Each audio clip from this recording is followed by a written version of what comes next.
dunia pendidikan, terutama dalam kegiatan belajar, bahwa kelangsungan dan keberhasilan proses belajar mengajar bukan hanya dipengaruhi oleh faktor intelektual saja, melainkan juga oleh faktor-faktor intelektual lain yang tidak kalah penting dalam menentukan hasil belajar seseorang. Salah satunya adalah kemampuan seseorang siswa untuk memotivasi dirinya. Apa itu motivasi belajar? Di sini akan kita kupas tentang motivasi belajar. Motivasi merupakan suatu tenaga atau faktor yang terdapat dalam diri manusia yang menimbulkan, mengarahkan, dan mengorganisasikan tingkah lakunya. Nah, pernyataan ini sejalan dengan Hamzah B. Uno dalam Riyafi mengatakan bahwa motivasi merupakan dorongan yang terdapat dalam diri seseorang untuk berusaha mengadakan perubahan tingkah laku yang lebih baik dalam memenuhi kebutuhannya. Jadi, dapat kita simpulkan bahwa motivasi belajar adalah pendorong bagi perbuatan seseorang atau merupakan motif mengapa seseorang melakukan suatu proses belajar. Motivasi juga menyangkut mengapa seseorang berbuat demikian dan apa tujuannya, sehingga seseorang mau melakukan kegiatan belajar. Yang kedua ada teori-teori motivasi belajar. Teori-teori motivasi belajar menurut Ellida dibagi menjadi 3, yaitu yang pertama, teori kebutuhan. Teori ini mengatakan bahwa manusia sebagai makhluk yang tidak akan puas hanya dengan terpenuhi satu kebutuhan, tetapi ia akan puas jika semua kebutuhannya terpenuhi. Walaupun semua kebutuhan sudah terpenuhi, pasti ia akan mengejar kebutuhan yang baru. Agar kebutuhan tersebut terpenuhi, maka ia akan termotivasi untuk mencapai kebutuhan yang diinginkan, sehingga membuat ia puas. Tetapi kepuasan itu hanya untuk sementara waktu saja.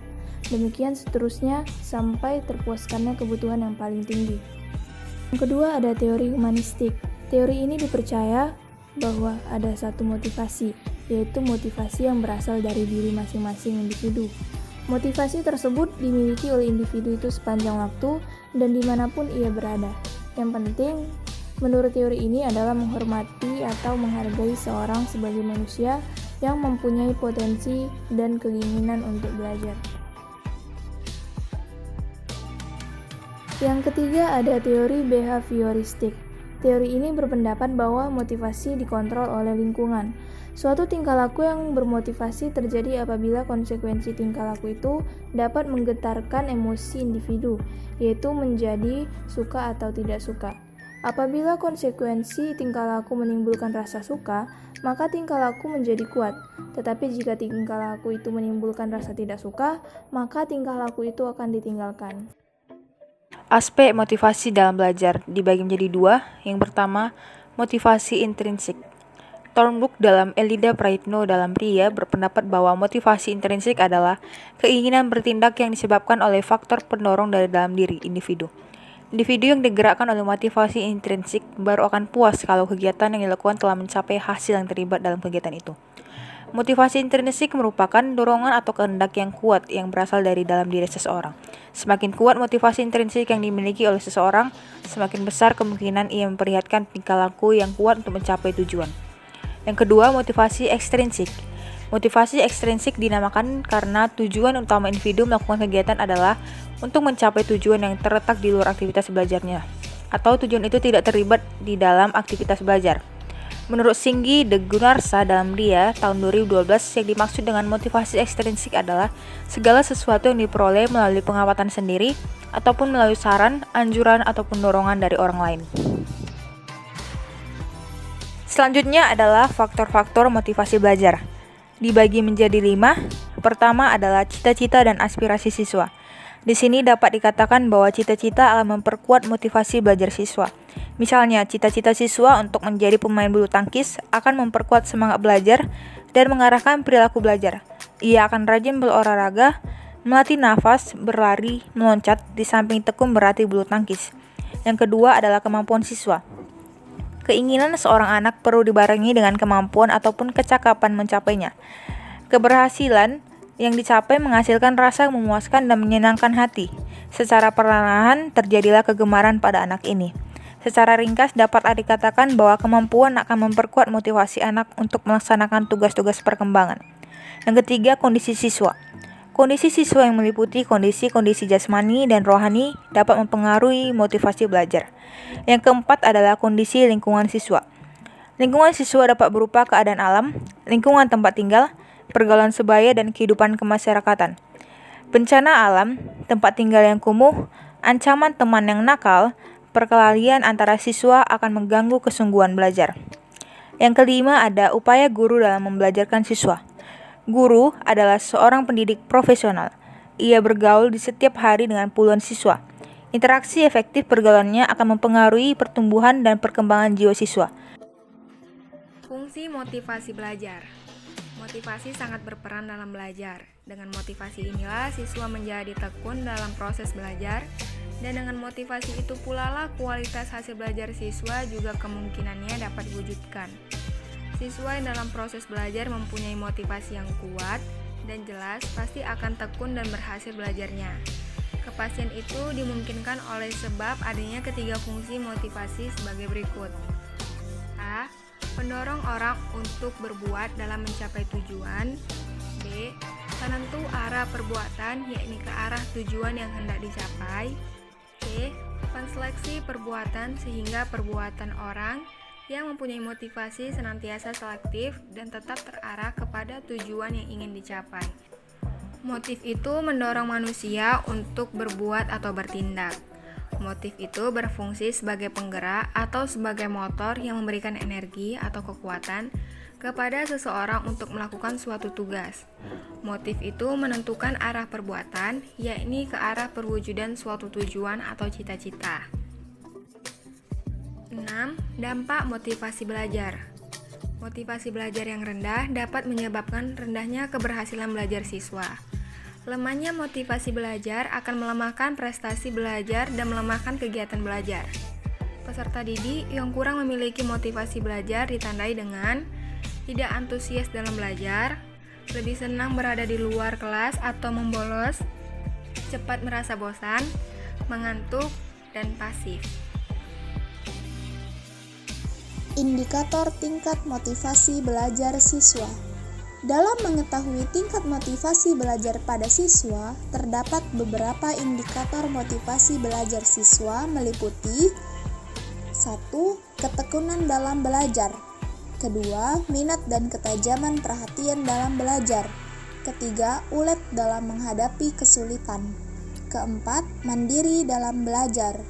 Kelima, keinginan berhasil dalam belajar. Dan yang terakhir ialah reward atau pujian atau penghargaan. Selanjutnya adalah faktor rendahnya motivasi belajar anak pada pembelajaran daring. Yang pertama ialah faktor internal. Faktor internal yaitu mengenai kesehatan fisik dan mental atau emosional, yang mana siswa menganggap belajar dari rumah sebagai liburan, sehingga mereka sering bermalas-malasan dan mudah jenuh dalam belajar dan mengerjakan tugas sekolah. Kegiatan sehari-hari yang dilakukan siswa kelas 2 lebih banyak untuk bermain daripada belajar. Inilah menjadi penyebab mereka mudah sakit karena kecapekan. Selanjutnya yaitu faktor yang kedua adalah faktor eksternal, yang mana disebabkan oleh lingkungan seperti orang tua. Beberapa orang tua sibuk bekerja sehingga dalam hal pendidikan selalu menyerahkan anak sepenuhnya kepada sekolahan. Jadi kepedulian orang tua terhadap pendidikan anak menjadi sangat kurang. Cara mengembangkan motivasi belajar anak pada pembelajaran daring. Upaya meningkatkan motivasi belajar anak dalam kegiatan belajar pada pembelajaran daring ada beberapa langkah yang dapat dilakukan oleh guru. Yang pertama, memberi angka.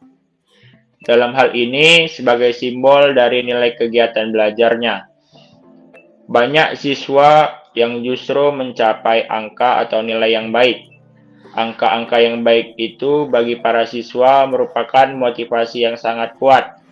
Yang perlu diingat oleh guru adalah mencapai angka-angka tersebut belum merupakan hasil belajar yang sejati dan bermakna. Harapannya, angka-angka tersebut dikaitkan dengan nilai afeksinya, bukan sekedar kognitif saja. Hadiah. Hadiah dapat menjadi motivasi yang kuat, di mana siswa tertarik pada bidang tertentu yang akan diberikan hadiah.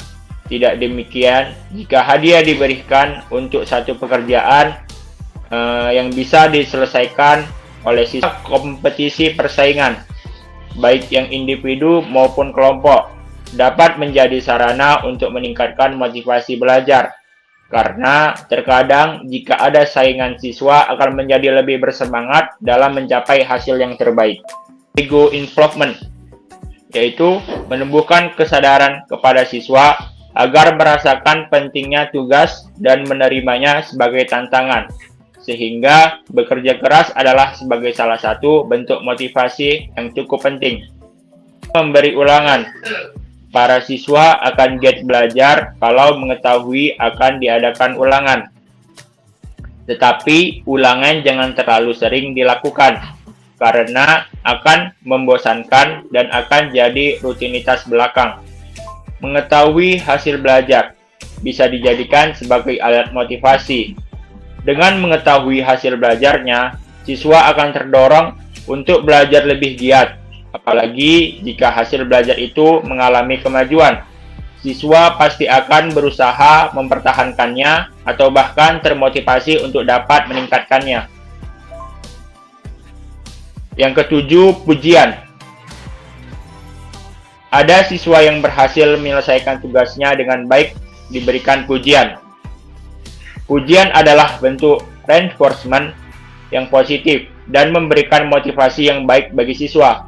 Pemberiannya juga harus pada waktu yang tepat, sehingga akan memupuk suasana yang menyenangkan dan mempertinggi motivasi belajar, serta sekaligus akan membangkitkan harga diri. Hukuman. Hukuman adalah bentuk reinforcement yang negatif, tetapi jika diberikan secara tepat dan bijaksana, bisa menjadi motivasi. Oleh karena itu, guru harus memahami prinsip-prinsip pemberian hukuman.